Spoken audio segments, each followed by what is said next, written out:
Yo, Oh, mate. are we on air yet? Yeah. Oh, well, I'm gonna crank it up and do my shitty intro, dog. And Oh, I'll let you. It's a bunch of topics I want to hit on with you about, man. But you know, we'll start. Let me do my shitty intro. there you go.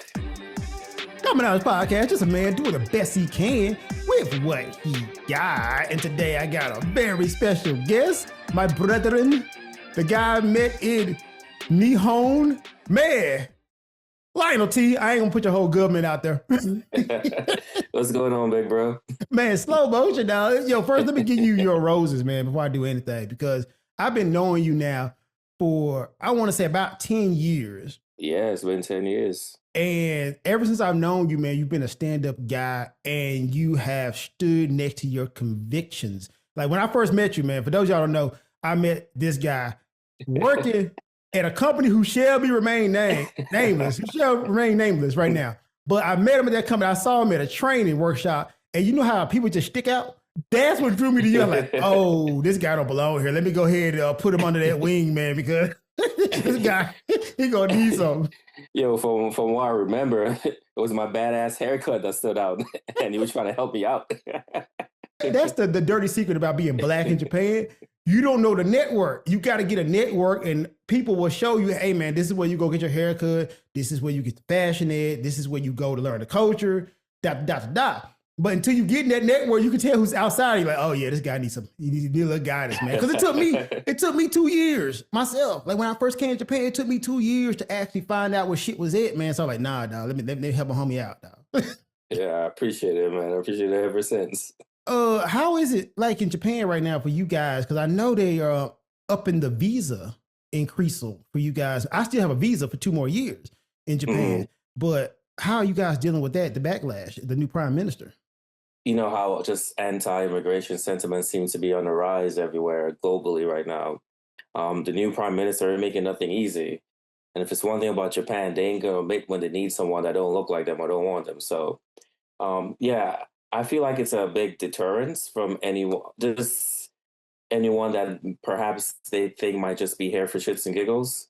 But at the same time, Japan also takes their time with things. So they're just voting to raise the maximum on the actual visa, but they haven't actually decided if they're going to implement it yet. So, but it sent a lot of us into a frenzy. A lot of people now are like, that weren't thinking about getting their permanent residency or whatever, and now trying to go ahead and do that just in case, because I think it's going to be raised from like 6 months, 8 months to like 30,000 or 300,000.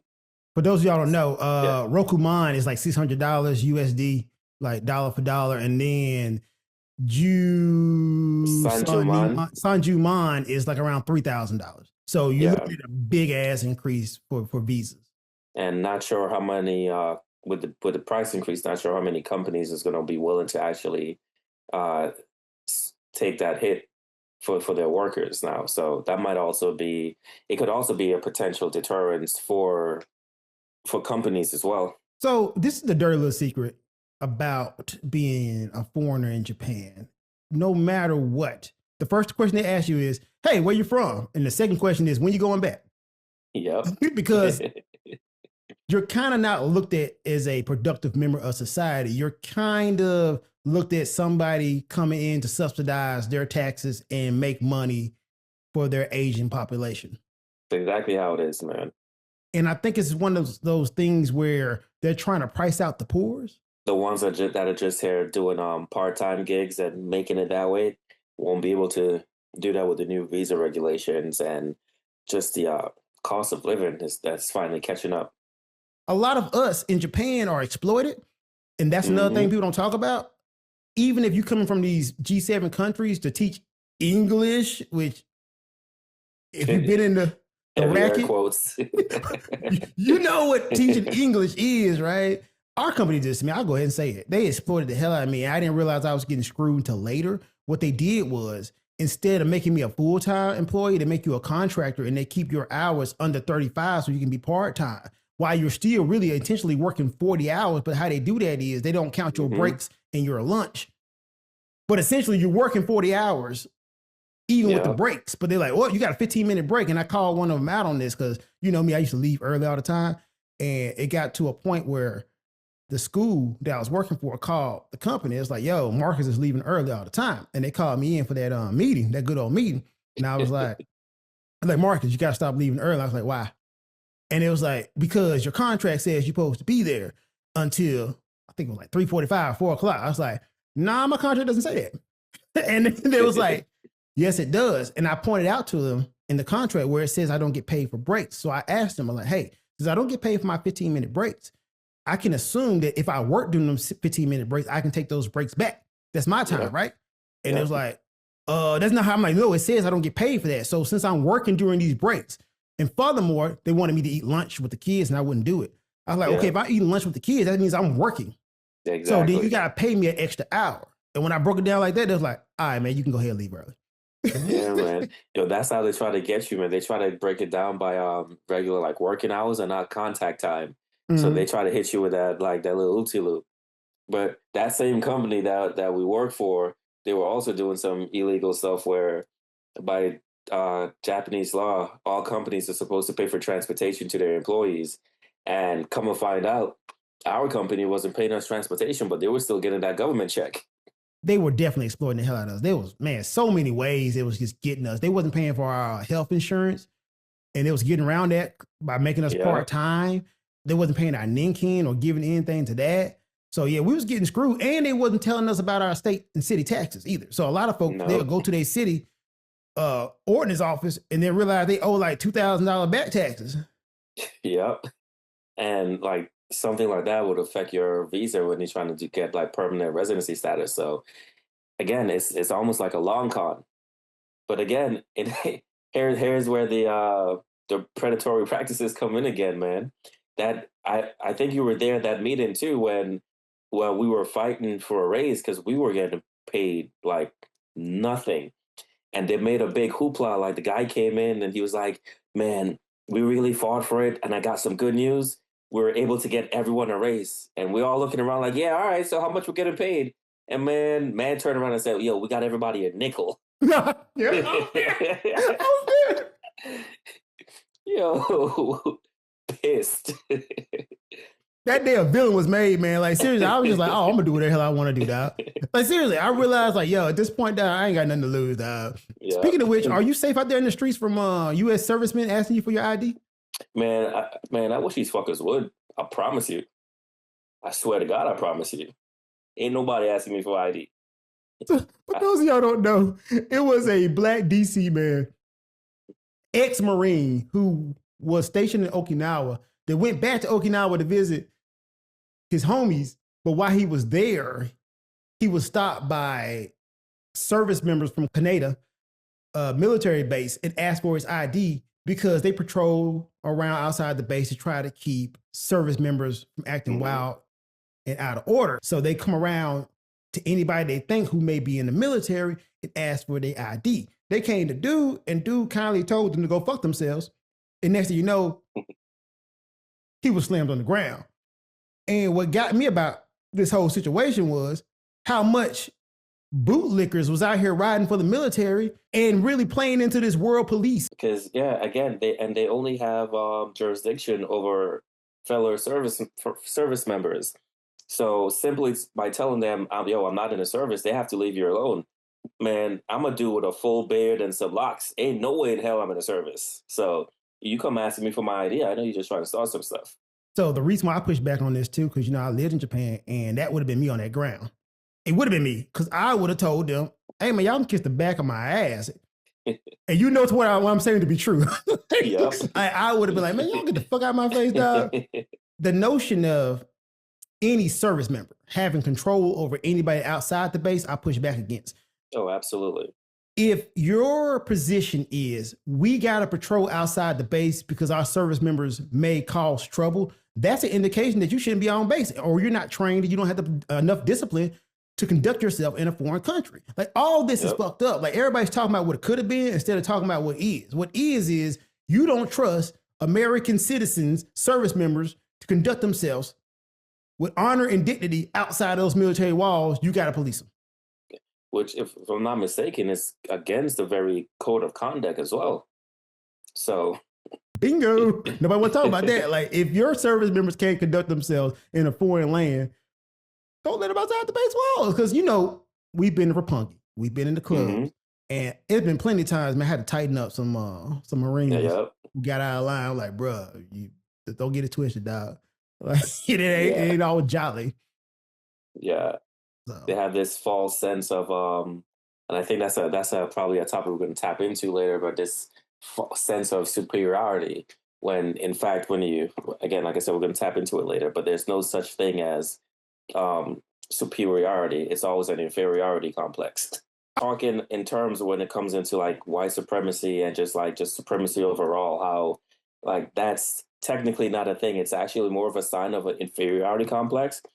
Because if you are in fact superior, if you are in fact better, like you don't need to go around advertising it.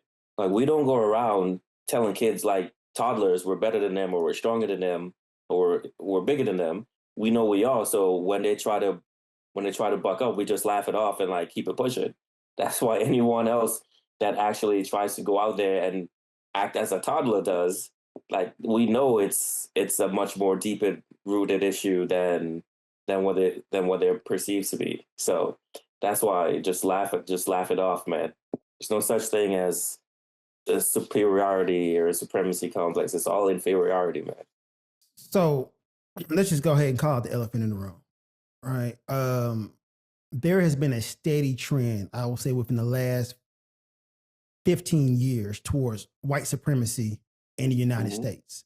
It's ingrained in us, and it's always been there, but it's really peeking its ugly head out now. And this matter because as America goes, so does the world go. I used to didn't believe in that. Oh man, America. No, whatever we do in America, the remnants of it follows around the world. Matter of fact, you'll see Japan. As soon as we get more conservative, Japan will get more conservative and follow along with America's lead.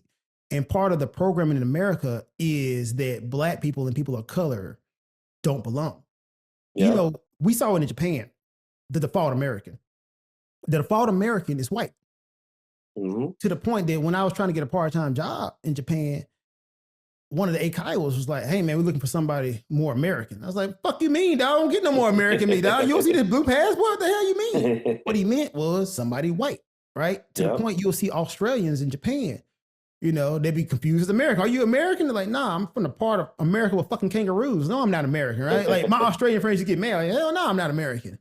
But that's because white supremacy has been ingrained in America, and now it's peeking out its ugly head. It all started with Obama, just calling it out. So now what we're dealing with, I'm sorry, let me cook for a second because I've been working on this thought. Yeah, go ahead. The thing is, it's more like white entitlement in America. And I say entitlement because we think the default American is white. Anything given to white people or white people can benefit from America is perceived that, yeah, of course it should be because I'm American. But when you give stuff like SNAP benefits, which the biggest benefactor of SNAP benefits have always been white people. Yeah, this is like 65% or something like that. Exactly. 65% are white. When you talk about even healthcare, Obamacare is for Black people, the ACA is for white people. Same thing. It's the same exact thing. Same exact thing. Actually came from Mitt Romney when he was governor of Massachusetts. Literally Republican idea, but since it came from a Black guy, it was like, no, that's for them. That's why you see like even Black history, which is really American history, being positioned as a gift to Black people. It's because there's a white entitlement that everything in America should be given to them. That's why, the Homestead Act is not looked at as welfare. Like they literally gave white people land and they built wealth off that land that it was given to them. And now Black people who has historically been like depressed from redlining, not being able to own property, white flight. Now we're like, hey man, we need some property. No, you can't get that. That's a handout. Like, yo, y'all been handing out shit since the beginning of America. America was literally built on free labor and handouts. Yeah. But now since brown and Black and colored people are asking for it, that's a handout. And that's because there's white entitlement. Sorry for that long soliloquy, but I've been working on that thought for a while. When we were talking about the inferiority complex, I want to make sure I give credit to where it is. The guy's name was Alfred Adler. It was his theory that a superiority complex is more of a defense mechanism for or overcompensation for underlying feelings of inferiority. So for anybody else that want to go and do their own research, you can look more into that. You don't need research. Just look around, dude. Like right now, the lead white supremacist is not even a white dude. Like Nick Fuentes is leading the white supremacist movement and the ideology. And he's not even white, Yep. right? Because we buy into this whole bullshit superiority complex. You know, that's why Ketanji Jackson Brown or Joanne Reed or Kamala Harris is looked at as dumb just because, like, look, by virtue of me not having melanin, that means I'm smart. And that's not how that shit works, man. It really isn't. The programming is so damn deep. That's why I stopped saying the N-word when I went to Japan. Because I saw, like, the programming, even myself, how I was programmed to think.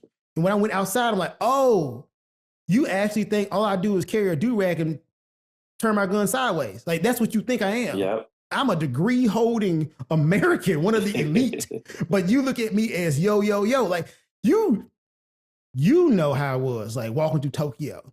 And that ignorant-ass Japanese person will hit you. What's up, my brother? I'm like, yo, whoa, brother, you better calm that shit down. I am not your brother. Edna only had 3 kids. I was like, yo.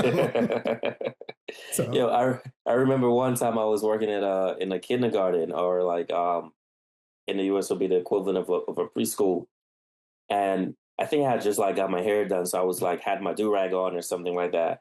And one of the parents came up to me, and like, of course, she couldn't speak Japanese, she couldn't speak English really well, so she was trying to be like, yeah, you look like, and she was trying to, I can see she didn't know the word to say. She was like, you look like, and then she was just like, you look like yo.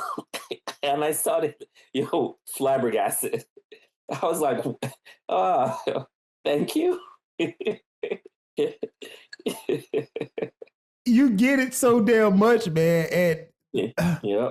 It's to the point that you got to pick and choose your battles, but it also affects your ability to do business in Japan as well. Like I was teaching a dance class. For those of y'all know I can dance. All right, I don't put it out there. But it was a dance class in Shibuya. And it was like, hey, man, we don't want you to teach the kids. We want you to teach our instructors, and our instructors will teach the kids. I was like, wait, so you want me to teach the Japanese guys? The Japanese guys teach? I'm like, no. I was like, why not? It's like, well, we don't know if the kids will be comfortable with you. I'm like, that's the problem. They need to get comfortable with the black guy. Even in the classroom, I'm like, yo, let me take the lead. They need to talk to me. You need to get this cultural experience. If they don't get that, that's how you're going to get ignorance, and people want to touch your hair and believe everything is magical, Yep. Man, that's exactly it. Like, you're going to perpetuate everything that we've tried to fight so hard to teach others abroad about. So you just can't be here and then allow them to turn around and do that same stuff. So going back again to when I was teaching the preschool, the kindergarten, again, had my long hair. And of course, they were like 3-4 years old. So the kids would want to touch and be all over you. But I've had all of them kids trained before they even come close to me. They have to ask permission, like, may I touch your hair, please? Yeah, I saw that. You did that. Yes. They always had to ask, like, complete permission. Yes. I'm that guy too. Like, I always tell them in Japanese, this ain't no petting zoo. I need you to ask. Like, yo, I don't mind you having curiosity, but before you touch my hair or even touch my muscles, yo, ask, dog. Like boundaries, my G. Boundaries. We had a white friend that went through the same thing. Scott used to always go through that. And Scott was a monster because, like, Scott was a 6'4" burly guy with a belly. And when Japanese women used to come up here and touch his belly, he just grabbed their titty. Like, you touch me, I touch you. Yeah, I remember that too. Like, touch me, I touch you. Like, yo, we're not touching each other. Like, get off me. Shout out to Scott, man. That man's doing pretty well now. Nah, but the myth of white superiority has to die. Man, is it gonna change? Maybe, if there's a great shift, potentially possible. But the way things are currently and the state of the world, I mean, I might seem a bit cynical, but I've recently been subscribed to the framework of Afro-pessimism. Ooh, you an Afro-pessimist? Man, just no hope, huh? There's no Just hope. Gotta separate, huh? why is it there's no because the very system that we're hoping will change to incorporate us is built on us being other. Mm, mm. It's built on exploitation, and our category of being human is just like socially dead. Yeah, to be perfectly honest, and I hate that I'm feeling this way right now, but everything has been so sensationalized, so hyped up now, and so like hyper aware on everything that I'm more and more leaning towards just like not having hope that anything will change. On it just has to collapse on itself before it can be rebuilt. The current system as it is now, there's no hope in my opinion. There's no hope for.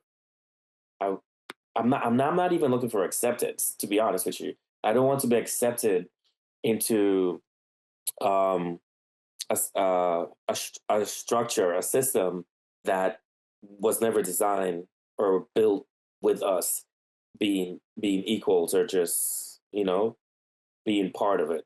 So no, the system is working as fully intended to, and until that's been dismantled, there's just no hope. Black people, I'm sorry to say, but the way the system works now is it's not that we are behind, it's more that we're contained. And if you look at what the containment looks like for us, it's racialized poverty with hyper surveillance, Mm. it's criminalization, it's diversity politics without the redistribution, it's celebration of black excellence while normal black suffering remains invisible. So there's, as an Afro pessimist, it's the system just does not need black flourishing; it needs black availability. So with that system, there's, I mean, who holds the power? If you look at who holds the power, why would you want to change the system? You're winning right now. So that's the undercurrent, and I don't begrudge anybody who's an Afro pessimist. I'm not, right? And I'll say this: every time I point out systemic racism and racial inequality, there's always a white person who gets defensive. And I always ask my white friends all the time, like, tell me racist stuff white people do. And they always get defensive and be like, how should I know? Because I'm not a racist. And my counterpoint is if you can't point out stuff racist white people do, by proxy, you're saying racism doesn't exist.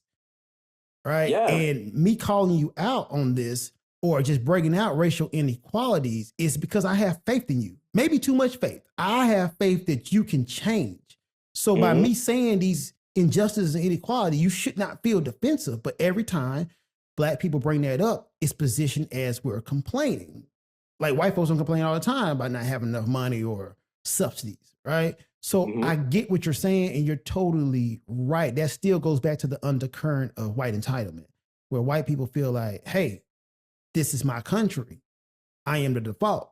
So black and brown people, when you ask for stuff, you're trying to ask for stuff that's for me because everything is supposed to be for me. We've always exploited people of color in America. That has been our get down. That's what we do. At first, it was Native Americans who got exploited. Then, because they needed geniuses of soil, people who can actually cultivate the land, architects, they went to Africa, stole some black people, or as white people say, well, black folks sold black people in slavery. That doesn't like negate the fact that you bought a slave. If I bought your daughter into slavery, am I not still an asshole because I bought your daughter? I mean, you're an asshole because you sold them, but I'm still an asshole because I bought your daughter. I went looking for your daughter. Dumb fucks. That's the point right there. Just because the system is designed as such, you don't have to participate in it. And so by you participating in that system as it is just proves that you're okay with it being what it is, just as long as you're not, like you said, you're not the one being sold, right? If you don't agree that no one should be sold, then no matter, even if you do need like your daughter for whatever it is, there's no point. Why would I participate in that system? So, and going back to a previous point you're saying, anyone that gets offensive, in my opinion, anyone that gets offensive when you bring up a point that might be, and I don't understand why it's sensitive for them because like it didn't happen to them. But if you bring up a point of like racism and then they get offensive and say, well, I'm not a racist. I don't know what's happening. Yeah, bro, I'm not a rapist either, but I can still tell when some rapey shit is happening. Yes. So And I can say rape is So bad. Rape is bad, guys. yeah, I can still call it out while not being part of the problem. So like, why can't you do that?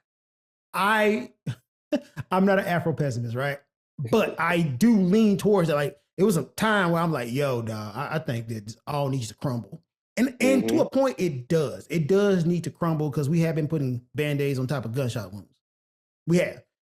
This whole system is corrupt and fucked. Right now, we got a felon and a convicted rapist as the president, all while saying, hey, man, black folks are dangerous. And they keep using this 13% do 50% of the Mm-hmm. murders, which has been debunked many Time and times time. over, but they still use that. And then even when they use that, I always tell them, why do we stop there? Why do we just stop at murders? Like that's the only heinous crimes done in America. Like pedophilia, number one, white people. Fraud, white people. Assault, white people. Sexual assault, number one, white people. Why do we just stop at murders? Why is it the only crime we know? This is what I'm saying, man. All facts is, or all truth isn't facts, or all facts isn't truth. So what one truth is may not be drenched in facts. So that's why they stop there, because it's like within the framework. Because if you stop it at a certain point in time, then that is the facts, that is the truth. But then if you allow it to play out, then it tells a completely different story. Um, there's a way I can give a good example about this when you look at the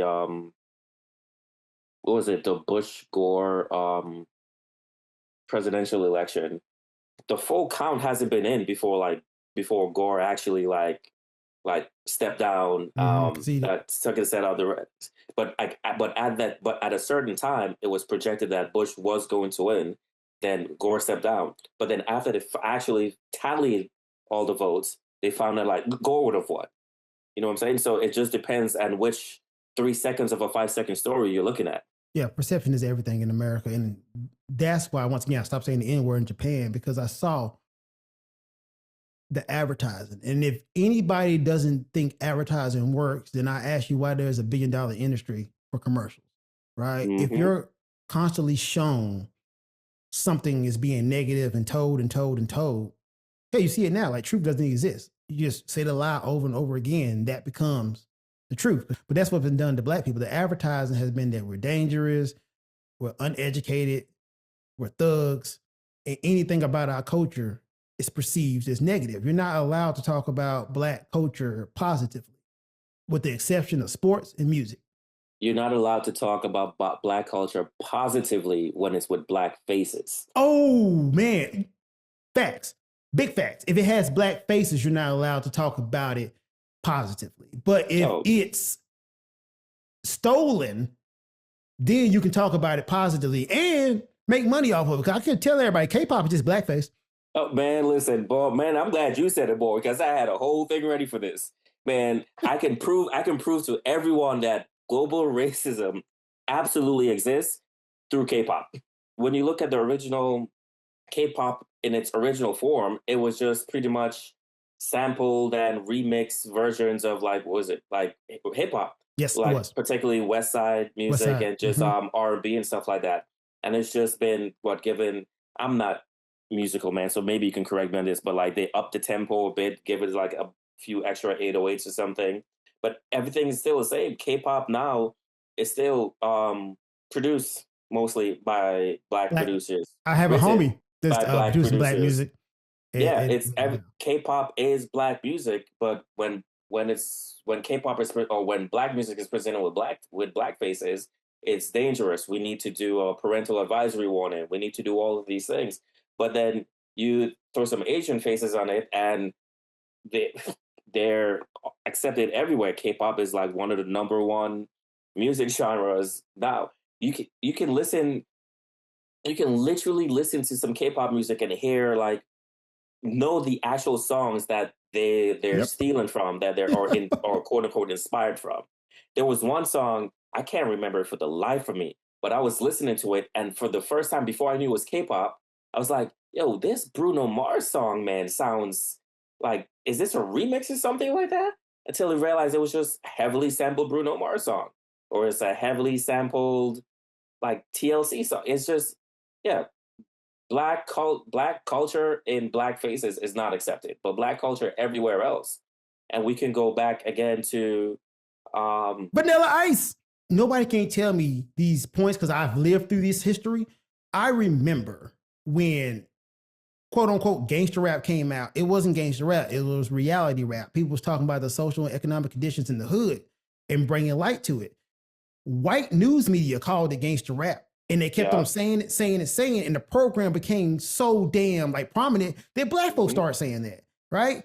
And I kind of fault our black elders for not like taking the control of hip hop because we needed some guidance. We was tripping. Like a lot of stuff we was doing, we was wilding. I'll tell you, like, but that's because we was young and we was revolutionaries during that time. We needed guidance, but instead of like wrapping their arms around us, our elders was like, nah, that's Satan. Instead of being like, yo, this could be a wealth building mechanism. So I saw that happen too. But it was always negative. It was like, this is indicative. This is what's causing crime. It ain't the social economic factors that are causing crime in the hood. It's the rap music. Until Vanilla Ice came and basically bit off MC Hammer. And they're like, yo, man, platinum artists. Like, I mean, even before MC High, you got the Beastie Boys. I give them a pass. And the only reason I give them a pass. Okay, no, see, and this is the absolute issue here, man. Like, granted, so all right, so okay, so let me try to make it a comparative statement. You have a really good. All right, we both have a mutual friend, Scott. Really cool dude. We know he's not a racist. We know he's for the cause. But we would, if a random white person we saw on the street was to say the N-word, we look at them sideways, we might even jump on them. But then would you allow Scott to say the N-word? No, I wouldn't. You said exactly. So you can't be giving anybody a pass just because you like him. All right, so hear me out. What you're saying is true. But hear me out. Tell me what you think. Hear me out. Because I could be wrong with this, and I'm willing to say maybe I'm wrong with it. But at the conception of hip hop, there's always been white people, primarily Jewish people. Jewish people have always been around in hip hop. Rick Rubin was one of the founding producers of the Beastie Boys and co-owner of Def Jam. He started that. He was producing a lot of tracks with J. So white folks has always been around. It's not so much that white folks haven't been around and doing it. It's just when you don't give appreciation or acknowledge where it came from that I have a problem with. Like, so a good counterpoint to this is we see race in genres of music. In the actual, 60s or 50s, black music was called race music. We should have gatekept a little bit more. The Beastie Boys has always been in hip hop since the beginning of it. So I can't say that they don't belong there because they were there. Now, I do concede your point, whereas we have to acknowledge that they are a guest in hip hop. They're not hip hop. They just like guest in the framework. Just like white folks, although country music started with black people in America, how white people trying to say, oh, Beyonce ain't country. Like, why is she not country? She made country music. Well, she ain't because that ain't part of the culture. It's like, okay. So, if we don't guard hip hop, it is going to be like country music and rock music, which started from black people, but then was co-opted by white people. And white people going to be like, oh, well, this is a white genre because no. So I get what you're saying, but I ain't gonna say a pass is a wrong word for it. Well, and again, I'm not saying like there aren't great contributors and there aren't actual allies or people that understand, but again, it's not for you. Everyone can be invited to the cookout.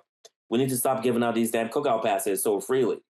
Because the minute shit gets hard, they're piecing out and then they're leaving us to clean up.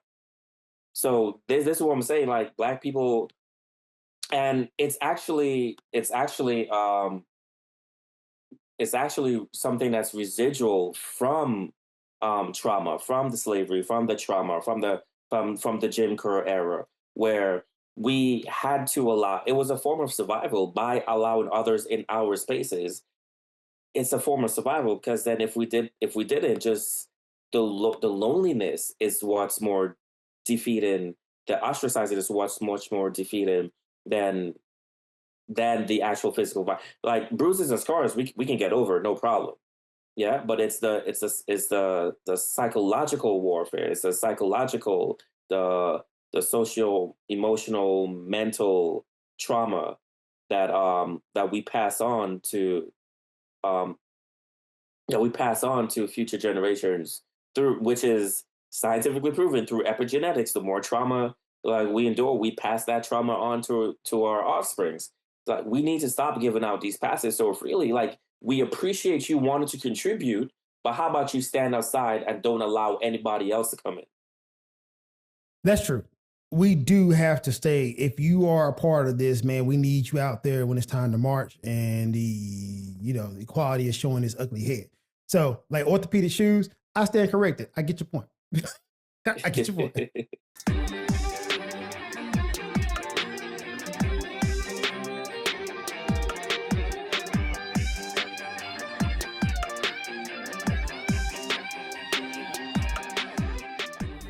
I said, maybe I got too much faith.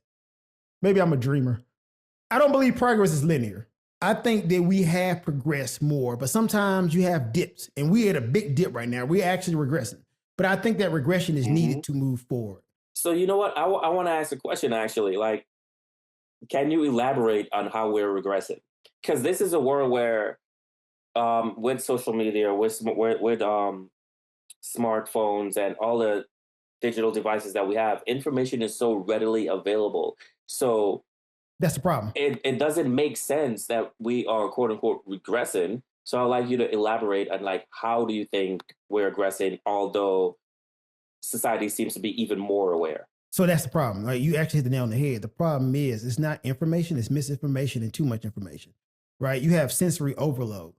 And before, you didn't have availability and access to all these ideas and thoughts. There was a little bit of gatekeeping, and you didn't have, like, you only had 8 broadcast channels, and that came with a level of authority because that's what it came from. Also, you had books from scholars, people who were not always honest brokers, but everybody couldn't write a book. It took money, it took time, it took research. You had to have a whole list of things and cite your sources. That's not a thing anymore. Right now, the only thing you need is a group of people who agree with you, and you can present that as truth. And that's what has happened, exactly. Right? So these crazies and these wackadoos and these weirdos are able to find each other now because of the internet. That's why you got a lot of coordination. That's why you had the January 6th popping off and insurrection is popping off, because they was able to plan everything online. Because once again, man, back in the 1700s, 1800s, man, you had to be committed to the racism because you was on horseback. You had to go find Jed over there and go to town to town. Go town to town and network. But now, man, you ain't got to commit to it. You can say some crazy shit. Somebody looking for not truth, but confirmation bias will grab onto that. And then next thing you know, you got to move. And that was the whole Charlie Kirk thing. The whole Charlie Kirk thing was, hey, man, let me go get the most impressionable among us at a time where they're not even ready to debate an adult or don't have enough world experience, indoctrinate them. And then I can go ahead and preserve my conservative values, which I keep telling everybody, you're looking for a traditional and a non-traditional world. Traditionally, I wasn't included in America, right? So when you say all these buzzwords, I know it means excluding Black people, right? You're trying to conserve a certain construct that doesn't exist anymore. So that's the regression. It's like the best thing about COVID, I'm going to say it might give me shadow ban. It was the boom apocalypse. It got a lot of these old dinosaurs the hell out of here. And that's kind of the problem now. These old fuckers are not moving over and letting young people with new ideas take over. They're being indoctrinating these young people and, raising a new line of racism. And I end with this point, man. The reason why white Americans don't want to be the minority is, look how we treat minorities. They don't want us to treat, like they've been treating us. That's the ultimate acknowledgement of how fucked up we treat brown and Black people in America. Is the constant argument is we can't be the minority. We need to shovel in more white people. That's why you don't see white people with overstayed visas being trampled in, kidnapped, and going to Honduras or alligator Alcatraz, because it's the acknowledgement that, bruh, this is supposed to be white. We don't want to be a minority. They historically have done that. They let the Irish be white. They let the Scottish be white. Like at first they weren't white. John F. Kennedy being president was a big ass idea. He's Catholic. Like, yo, now it's like, of course, Catholics and Yeah. Irish people are white. You're not you're not wrong, but what you say reminds me of a few things actually. Um but especially about repeating the cycles. Are you familiar with like the Strauss-Howe generational theory? No, enlighten me. So according to the theory, it's just like historical events just reoccur with generational archetypes. Mm, And it goes into like the different turnings, and it's said like the US or even the world now is in the fourth turning, is in now in the fourth turning cycle. hmm. So it's just like things always repeats. There's a I can't remember. I'm full of quotes. Can never remember who says them, so can always look it up. But there's a quote that says, "Hard times make soft man make hard times." Mm. It's pretty much that uh, when things are good, they eventually going to get bad because there's like complacency, people that are just like comfortable, and then that creates harder times, and then it creates more harder, jaded people. In terms of regression, I was thinking about this as well because, like, when we look at like the golden classic age of '90s black sitcoms, Martin. half and half, like, and anything because it seems like there was a period in the point. What network was it? It was like UPN. UPN was the default BET for network Yeah, television. yeah. So it seems like there was a point where like we were actually making progress, Yes. right? But then when you look at it now, like there's no more like really black shows that like that that's on prime time. And from what I know, there's like not that same level of golden age where we feel like things were actually progressing. And No. then I actually stopped and thought about it, like why does it feel like regression even more now that like we're hyper aware? You would think that there would be more stuff. And I was thinking about this and I thought about it that counterinsurgency doesn't necessarily eliminate the resistance. It just hollows it out. So like we get like you get more black faces, you get more black stories, you get more black language, but then there's like less autonomy, there's less leverage, and there's less fear from like from just the rule and order. So yeah, that's why for me, I was thinking about it. That's why the '90s felt like it was a turning point by then, and like the system just simply redefined the strategy, and it goes back to what I said earlier, where it's just more about containment. Like it was what you're allowed to do. The system has been reshaped, redesigned, whatever you want to call it, in real time, where it went from putting your thumb down like violently and rigidly to more, you know what? Let's take a different approach. Let's contain them. Instead of putting them in a coop, we're going to give them a field. Shit, that's a bad reference. But we're going to give them a field. It's like free range chickens. Like, you know, the free range chickens They're are gonna be treated killed. better, but yeah, but you're still going to be consumed. So like it's you still have the same end goal. When black culture is profitable, is grabbed up, right? And Hmm. being in this super capitalistic society, I kind of look at things in ways of money. When they found the market and they found out we're the number one consumers in America, they gave us stuff, like a lot of stuff. Hmm. A lot of it was that. The problem was you started to get conscious black people, and that was seen as a threat, especially when Obama became president. That's the inflection point in all of this. It was one of those where people said we was post-racial, and America like, hold my beer, I'll show you we're not. Right? That was like the inflation point. When people were like, we've overcome, we've did it. And then it's like, no, you guys are getting a little too uppity. I'll bring y'all down a bit. So many people have forgotten, and also because you're not part of the affected populace, you don't see the quiet parts. You don't, So yes. and like so they're just simply because like Obama has been elected, that doesn't mean racism has ended. Still, what about the redlining? Still, what about The effects of um the racism, yes, that we're the still effects of dealing the with. racism? What about again? What one of the reasons why there's was it black people have such big hypertension, high blood pressure is due to the epigenetics of the trauma.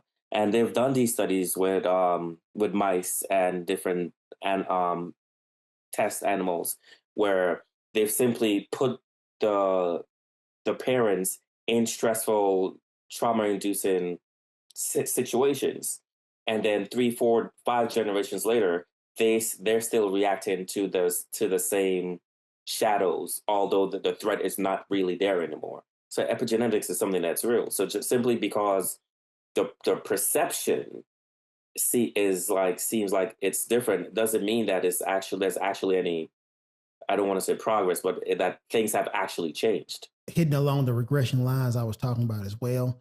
All It's history like, is propaganda, right? To a point. All history. And absolutely. you do the history as a nation because you want people to feel proud about your nation.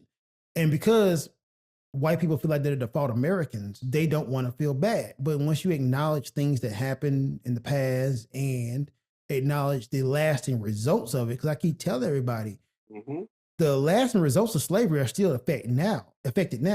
So my people were supposed to get what 40 acres and a mule. Never happened, right? But that would have been a wealth building mechanism. And then you go from 40 acres to a mule to redline. It's still the same thing. You stop people from gaining economic wealth. And I tell people, you want to sign a white privilege. The ultimate sign of white privilege is if too many black people move into a white neighborhood, the value goes down and the white folks leave. But in the reverse, a bunch of white people come into the black neighborhood, that's called gentrification, and the property value goes up. It's a weird thing that everything is based on race. And nobody wants to acknowledge it. And when you do that, it kind of makes white people feel bad. So that's why you don't get it, because all history is propaganda. And if we told you about this stuff, you'd be like, yo, man, I got to do something about it. So you got to deflect and be like, those are the others. They're just griping and complaining. Hey, you're not in the field. That's good enough. Like, yeah, I'm not in the field, but how are we going to, like, roll back some of these systemic problems that held people back? Because I push back against the notion that black people behind, we are way ahead, dog. Like, if you had a 200-year head start, you're supposed to be ahead of me, dog. Yeah, you fumbled your privilege. That's one of the problems, right? If you start pointing out white privilege, then those who are not like super duper ahead, you got to ask what happened. Listen, I have this really good friend, like one of my best friends in the world. He's white. But when we talk about, when I bring up white privilege, and he always argues, oh, because his ancestors, and this is like only like 3 or 4 generations, like his great grandparents or whatever, they all came from like Italy and Ireland or whatever. Granted, they were also othered as well for a time until they realized they needed more numbers. But and he would always argue that, oh well, like we had to do it. It wasn't easy. We were discriminated against and everything. I was like, yes, I completely understand that. But your white privilege still comes in the fact that where they can see me coming from across the street, like you can slip into the system, no problem. And so he just wasn't really seeing like how it's simple. It's the aesthetics, the visual aspect, the like simply your phenotype gets you in the door as much, and even though you don't realize that. All right, so you know me. Mm-hmm. I'm going to speak my mind, and it's got me in trouble many times because I'm like, yo, if I disagree, I'm like, nah, I don't think that's right, and I'm not afraid to like have the conversation, but I refuse to debate anymore because debates don't change minds. They don't. So I have to pull back myself like, nah, dog, it ain't my obligation to make you get it. Honestly, if you want to be racist, you can be racist. I don't care. Just don't block me. And that's why I tell everybody I push back against systemic racism. Just don't block me, my G. Like these laws that are made to disproportionately stop me from getting wealth is what I'm mad at. You personally don't be racist, dog. Yeah. Damn, like, bro, most of y'all can't kick my ass. And we ain't gonna meet up. So it's like, cool, dog. If you want to call me whatever you want to call me, cool. Just don't do it in my face. With the state of the world today, I think people only know two things, like they know conversation and they know argument. Arguments, yes. Yeah, they know polite conversation and no argument. The art of engaging in discourse has long been dead. You can have you can engage in discourse with someone that completely and utterly believes the opposite of what you believe or what you stand for. But discourse comes when you're open to listening and understanding the other side and just hearing their vantage point. They're not. That doesn't mean that by the end of the conversation, one of you need to change sides. It's just that you leave with a better understanding. Yes. Um, and going back to what you said about debating, John Clark, he has a really great quote that says, "I only debate with my equals. All others I teach." Mind you, equal doesn't necessarily mean has to mean intelligence, or it just means like where you're at. You can be smarter than me, but if you're closed minded, we're not on the same level. If you're not even open to listen to a different point of view, we're not in the same, and I will not debate you. I will simply teach you. I think the art of discourse is just that, and we need to rediscover it. Well, that's why you have to like block stuff off for your own mental health. Because, like I tell everybody, man, if we can't agree on a baseline of truth, then we can't Hmm. debate. Because the problem is, you guys will use false narratives to build strong men and these dumbass arguments that are false and have false premises, and then want to debate those. I'm like, no. Like when people try to get me on a DEI debate, I always ask them, what is DEI? Like, define what DEI is. Hmm. And if you don't define it correctly, we can't even talk, because you going by the made up version of DEI, so we can't even talk. So what do you really want to debate? Like, what are you really Yeah. saying? Because people hide behind buzzwords, and then the buzzwords become the meaning. I mean, I guess that's just what we all say now in a day of social media and AI is like you need to do your own research. You need to like understand what things actually mean and not just simply take what you're being told something means and what it is. But that goes back to the problem with AI and social media, right? That now you got Wikipedia, which wasn't a legit cited source when I was in college. But now Hmm. you got people who can just put stuff on the internet, and that can become a source to people, because the art of fact checking is dead. Nobody knows how to fact check Um, anymore, dude. They don't. It just, yeah, confirmation bias is the fact check.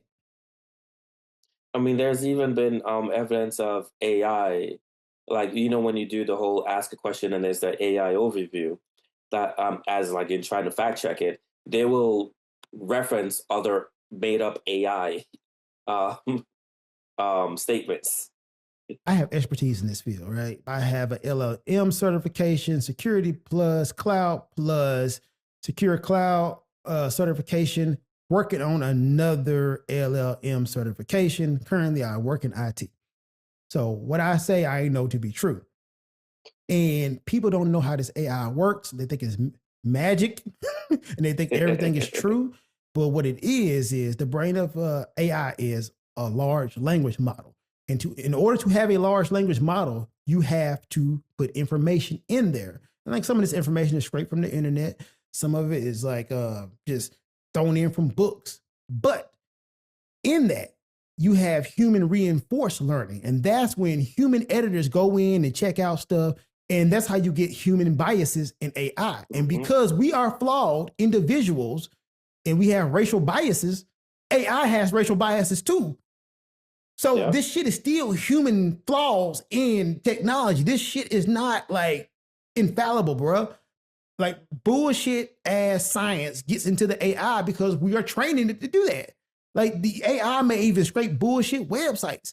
And then you're gonna Yeah. get bullshit in, bullshit out. I keep trying to tell everybody, dog, you got to use logics and reasons. And the problem now is critical thinking is not even needed or necessary, because you're just typing in this AI gonna tell me everything. Nah, dog, that's not how it works. Well, so that's the thing. I feel as if like topics like this and conversations like this often people don't want to engage with because people don't want to be feeling icky. People don't want to hold a mirror up to themselves. Um, but and And the truth is, you can never move forward without taking the first step. And if you're avoiding taking the first step of the difficult conversation, of realizing, not trying to have your mind change, but simply listening to where like the other side is coming from, there's there's never going to be progress. So, which goes back to what we were originally saying. No, I don't think there can be progress, not anytime soon. The kind of argument to this is though, from a lot of non-blacks and minorities is, well, you got so many problems in your community. Why aren't you fixing your community? Why are you always talking about systemic problems? There's problems that black folks have. Yes, but if you were the one that stabbed me, you're the reason why I'm bleeding out, and the reason why I need all these this medical attention. But that happened a long time ago. You healed up from that stab wound. Yeah, see, and that's the issue right there. That is the issue. That it's often trying to put the role back on essentially the victims or the people that were affected by it, and saying like, well, why aren't you pulling yourself up by your bootstraps? Why aren't you and your community the ones who do this? But it's been proven every time we've tried to do it, they've bombed us, they've burned it down, and like they've completely what you call it, COINTELPRO. So like it's not for the sake of trying, but every time it has happened, we're being told again, this isn't what we're allowed to do. This is what we need to do. And again, the strategy of containment. So unless that can be acknowledged, don't simply acknowledge where it's at now. Acknowledge every time in the past that when it has been we have been trying to take accountability. It's been bombed. It's been firebombed, carpet bombed. It's been raided and just like 21 shots fired off in a room of four sleeping people. Like there's a lot of things you have to acknowledge. So that's why I tell people, my white counterparts and not even my white counterparts, I keep telling them until you go into the communities, you need to shut the hell up. Because like Yeah. the whole National Guard in Memphis thing, when people was trying to debate me, I'm like, bro, I'm in the city. I'm in these high crime areas you're talking about. Like, I'm in Hmm. Black Haven. I'm in Westwood. I'm in Orange Mound. I got homies there. I got family there. I am visiting there. I am there. You should listen to the people affected by these. Yep. But it becomes a way to say, hey, dog, I just want to talk about you people, not help. Like nobody really comes from a position that they want to help us. So I know activists who are actually out there doing the work. But once again, the programming is that, oh, you guys are just complaining. When you bring up systemic problems and problems that are affecting like a class of people, Hmm. you're looked at, oh, you're being a race baiter. So anybody who listens to this podcast and you feeling triggered, I think that says a little bit about you, man, because you shouldn't feel triggered. These are just situations that are happening. And white folks complain all the goddamn time. They complain about not having enough money. They complain about not enough jobs. They complain about, oh man, the system isn't fair. We're not going to be able to feed our kids. You complain about debt. But when somebody else Yeah. does it, because we're not the default Americans again, it's looked at, oh, you complaining. America's the greatest country in the world. But man, hey, you just complain. I can complain. You can't.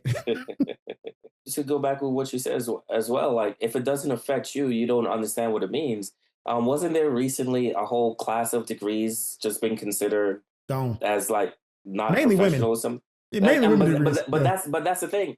The ones, well, because I am in one of those professions, but when you look at the profession, they're all what would traditionally be called pink collar jobs, the teaching, the nursing, Mm, home care, mm. kind of stuff like that. But when you particularly look at even like the nursing in general, who is doing most of those jobs in the US actually? Just non-white, Yeah. right?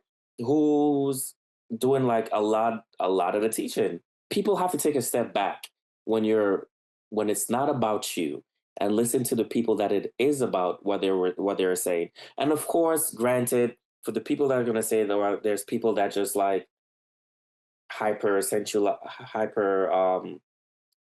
centralize things. There are people that try to use the crutch of discrimination all willy nilly, where there's some things that's not discrimination, it is legitimately because it's their fault, or um, it's they were bad at their jobs, or it's whatever the case may be. There's and the Afro pessimist in me kind of believes that's like kind of the plan to oversaturate the truths with the lies, just so if the water becomes so murky that you don't want to deal with it. But you need to take a step back and listen to the people that it's really been affected by, and then listening to their stories. And even if I don't believe initially what you're telling me, like this is what this is, I need to hear your explanation. And then we're like, huh, let me talk to someone else and see if like I can like recognize any patterns that's coming up. And then take it like that. You don't have to, everything's not a fight. And again, this goes with the whole discourse thing. You don't need to always be hostile. You don't always need to fight. It's simple. Let me hear what you're saying. Just like again, I had someone that came up to me the other day, was talking about like Jehovah's Witness, and one person I think was trying to like get me into Scientology, and I was like, "Yo, tell me about it," because all I know is what I hear in the media, pop culture. Tell tell me what's going on that like I'm not actually hearing. Still not for me, but I appreciate the information. Funny story, I end the podcast on this. I was walking in Aki Harbor from Hongo Sunchome, the school I was teaching at. And I saw these dudes in short sleeve, white t-shirts, and ties. I'm like, man, I'm like, Mormons. Sure enough. Sure enough. Oh, were they Mormons? They were Mormons. And they came up to me. And it was like, hi, brother. How you doing?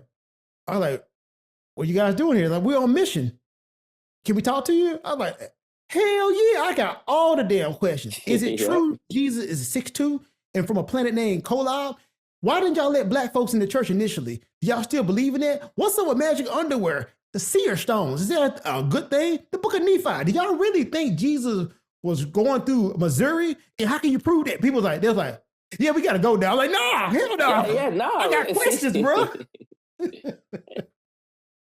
Questions that need answers, man. They're like, I'm like, no, we here now. I've been hearing all this stuff. I need to know, is it true or not? Them folks like, yeah, man, we gotta go. I'm like, come on, bro. Man, you asked for this. I'm ready for this. Yeah, like Jehovah's Witnesses, if you catch me at the door, I'm gonna tell you, I don't rock with this and why I don't rock with this, and we can have the conversation, you know. But on the flip side, also, if you invite me to your house of worship, I'm going. Like I've been to mosques, synagogues, Jehovah's Witnesses. Man, I've even been to Wiccan ceremonies. I don't rock with none of that shit. But hey, dog, if you invite me to worship with you, I would break bread with you and worship with you. And I think that's one of the biggest important takeaways is that you don't have to agree with it. You don't have to subscribe it, but at least being a part of it so you can get more organic grassroots understanding of what it is. I mean, you might walk out and be like, you know what? These niggas ain't that bad. So I mean, that's what it end the podcast, because if you just hang around black people or white people, you realize, dog, that they ain't that bad, bro. Like, seriously, there's a lot of programming that goes on with that. But hey, that's Common Knowledge Podcast with my brother, Lionel T. Hey, man, do you want to tell the folks where to find you at, or you just want to tell them to look for you on the podcast next time? I am not on any social medias. You cannot find me on any social media.